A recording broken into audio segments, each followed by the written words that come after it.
इस बीच दिल्ली में बीजेपी की बड़ी बैठक लगातार जारी है। आगामी विधानसभा चुनाव की तैयारियों पर यहां पर जोर दिया जा रहा है। बीजेपी ऑफिस में हो रही है अहम बैठक। जेपी नड्डा और अमित शाह बैठक में इस वक्त मौजूद। आगामी विधानसभा चुनाव की तैयारियों को लेकर के यहां पर चर्चा की जा रही है। कल देर रात भी बीएल संतोष के घर पर यह मीटिंग हुई। जो नया बीजेपी का दफ्तर है बीएल संतोष के घर के पास, वहां पर यह मीटिंग रखी गई, जिसमें खुद अमित शाह मौजूद रहे, जेपी नड्डा मौजूद रहे, बीएल संतोष मौजूद रहे। और अब एक बार फिर से यहां पर मंथन किया जा रहा है। दिल्ली में बीजेपी की बड़ी बैठक हो रही है। बीजेपी दफ्तर में ही इस बैठक को रखा गया है। गृह मंत्री अमित शाह वहां पर मौजूद, जेपी नड्डा मौजूद। आगामी विधानसभा चुनाव को लेकर के लगातार पैनी नजर अमित शाह की स्ट्रैटेजीज तय करते हुए गृह मंत्री अमित शाह ये बड़ी मीटिंग, बड़ी बैठक कर रहे हैं।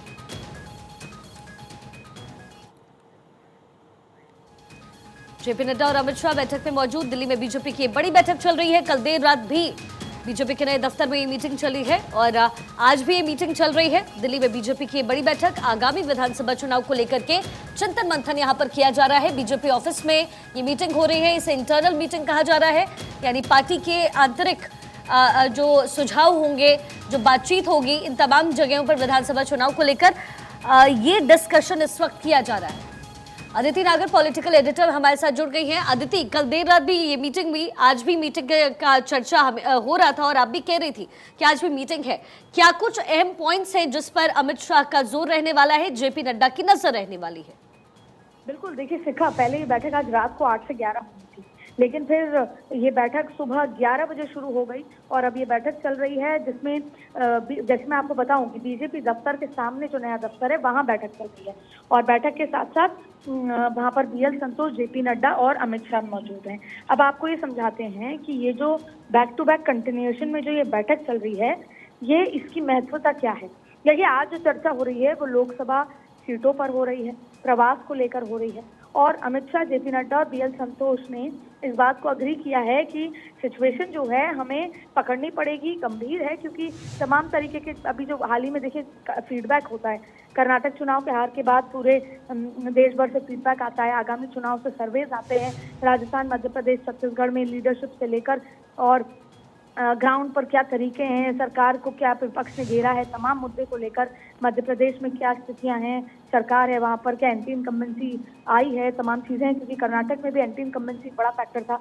तो मुख्य मुद्दा तो 3-4 विधानसभा चुनाव के साथ साथ लोकसभा सीटों पर और फिर प्रवास योजनाओं को लेकर के, कैसे प्रवास योजना को जो काम दिया गया है सांसदों को, संगठन के लोगों को, उनको वो टारगेट कैसे पूरे होंगे और सीधे सीधे तौर पर 2024 की कमान पकड़ने को जो होमवर्क की तैयारी है। और आप देखें कि जिस गंभीरता से कल ये 12 बजे तक बैठक चली, आज सुबह 11 बजे से ही वापस बैठक शुरू हो गई, ऐसे में पूरा रोड मैप तैयार किया जा रहा है। और देखिए, अगर हम 2014 से भाजपा की कार्य प्रणाली को समझें, ऐसी बैठकों का दौर अकबर रोड पे कई बार हुआ करता था और अकबर वहां पर जब बैठकें होती थी तो यही खाका, यही रोड मैप उत्तर प्रदेश के लिए तैयार हुआ था। यही खाका, यही रोड मैप, आपको याद होगा कि खुद अमित शाह ने 6 महीने में आधा भारत घूम लिया था जब वो राष्ट्रीय अध्यक्ष बने थे। तो सीधा सीधा अमित शाह ये समझाना चाह रहे हैं, जेपी नड्डा ये समझाना चाह रहे हैं, इनकी अध्यक्षता में जो बैठक है, कि एक बार फिर से आपको अपने घरों को छोड़कर प्रवास पर निकलना होगा। प्रवास पर बहुत ज्यादा जोर है, क्योंकि उसी से जब आप जनता के बीच में उतरेंगे तो माहौल भी समझ पाएंगे, फीडबैक भी ले पाएंगे और माहौल बदलने की स्थिति में भी आप आएंगे। ऐसे में इस बैठक को अगर देखा जाए तो वो आगामी चुनाव के मद्देनजर संगठन की सबसे महत्वपूर्ण बैठकों में से एक बैठक है ये। और आपको ये भी बता दें, कई बार पता नहीं चलता, लेकिन ऐसी कई बैठकें प्रधानमंत्री के आवास पे भी देर रात होती हैं, क्योंकि वो फीडबैक से प्रधानमंत्री भी लेते हैं। तो ये बैठक बेहद महत्वपूर्ण है और अब आप देखेंगे कि बैठक के बाद जो उसका एग्जीक्यूशन होगा, उसमें आप संगठन के लोग, सांसद, तमाम लोगों को आप जगह जगह भारत में अलग अलग जगह प्रवास करते हुए, अपना काम करते हुए, संगठन के विस्तार, प्रधानमंत्री की योजनाओं को लेकर घर घर तक पहुंचते हुए देखेंगे। ठीक है अदिति, बहुत बहुत शुक्रिया इस तमाम जानकारी के लिए। आप लगातार नजर बनाकर रखें।